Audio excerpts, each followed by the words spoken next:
a continuar trabajando las propiedades del grupo 13, ahora en este caso con el problema 2, inciso C, que nos piden analizar la tendencia observada en la acidez de los aquocomplejos del grupo 13 y para ello nos dan como información las constantes ácidas de los aquocomplejos expresadas en valores de pKa.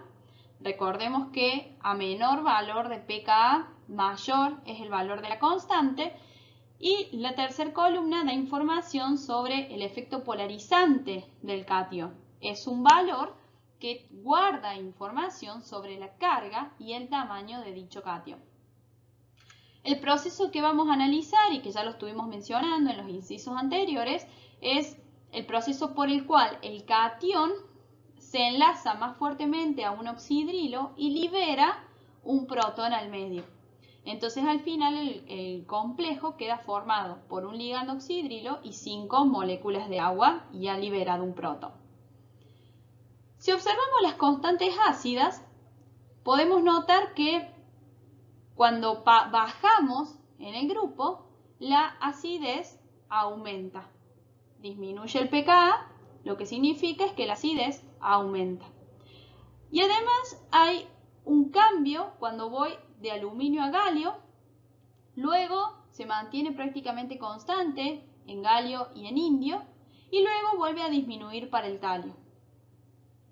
Si miramos el efecto polarizante de estos cationes, notaremos que el efecto polarizante del aluminio es mayor que el del talio.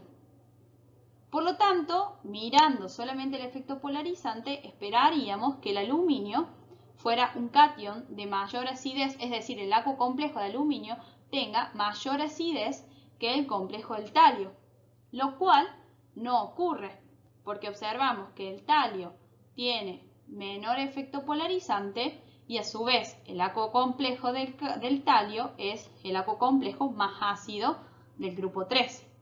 Por lo tanto, mirar el efecto polarizante del catión en el grupo 13 no nos es un dato útil para analizar la acidez de los aquocomplejos.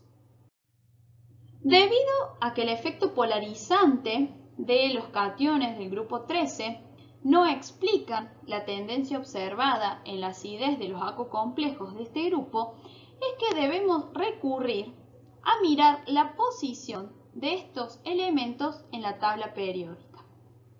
En la presentación les he señalado los elementos del grupo 13 que vamos a analizar. Si observamos, el aluminio se ubica en el periodo 3 y por lo tanto no completa sus electrones D.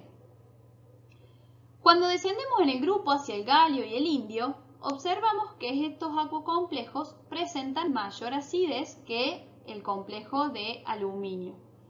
Una mayor acidez porque vemos una disminución en el valor de pK. Y si miramos la posición de galio e indio en la tabla periódica, notarán que se ubican luego de los elementos de transición. Es decir, para cuando llegamos al galio y al indio, ya hemos completado los orbitales D. Si miramos el aquocomplejo de talio, notamos que nuevamente hay un descenso en el valor de pKa, es decir, un aumento de la constante ácida.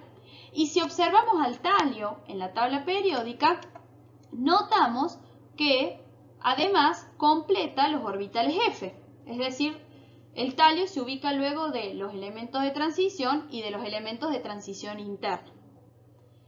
Entonces, para explicar la tendencia observada, tenemos que mirar la posición de estos elementos en la tabla periódica y además recordar que a medida que nos desplazamos en los grupos, aumenta la carga nuclear.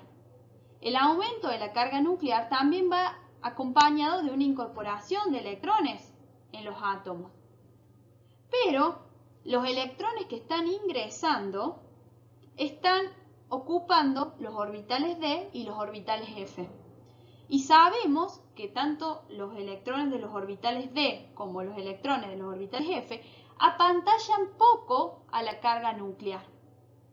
Por lo tanto, la constante ácida, la tendencia en la constante ácida que observamos es una consecuencia de que al disminuir en el grupo 13, al bajar en el grupo 13, la constante nuclear efectiva está aumentando. ¿Por qué? Porque está aumentando la carga nuclear, porque aumenta el valor de Z, pero los electrones que se incorporan a los átomos se ubican ahora en orbitales D, en orbitales F, que apantallan poco. Entonces, el aumento de la fuerza con la cual el catión va a atraer al ligando oxidrilo y va a liberar un protón es consecuencia justamente de que hay una carga nuclear que ahora se encuentra menos apantallada y por lo tanto puede atraer con más fuerza el ligando oxidrilo.